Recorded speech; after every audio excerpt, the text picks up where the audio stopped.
Brian again with another Teach It video. This is the second one for the year.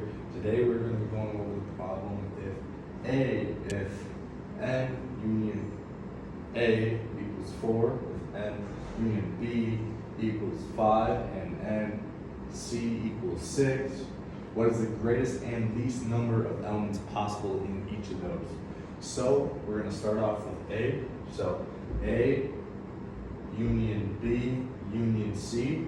So if we're trying to find the greatest of those, we have to know that A equals 4, A equals B equals 5, and C equals 6. So for the union, it's the greatest possible. So what we would do is we're going to add those together.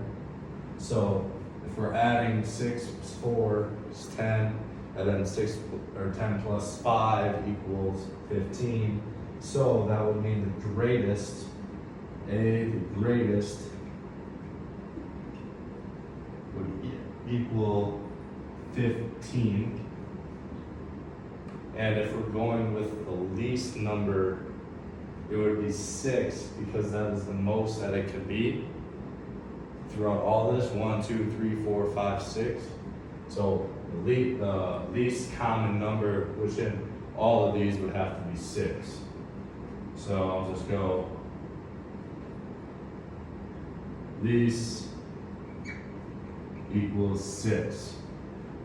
So a little bit different with B is because B is an intersection equation.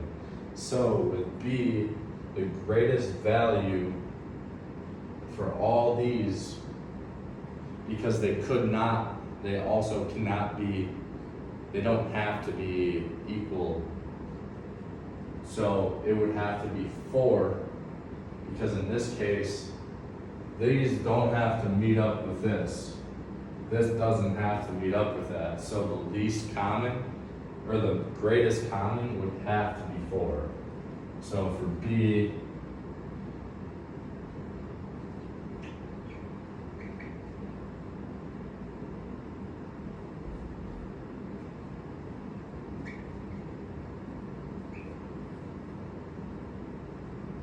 and the least would just, it's pretty easy, would just have to be 0, because it could have nothing theoretically. So least for B would be 0, because it could be nothing.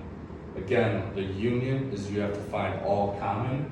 That's why the most common one, the least common one in A was 6, and then the greatest is you add them all together because they are all in common.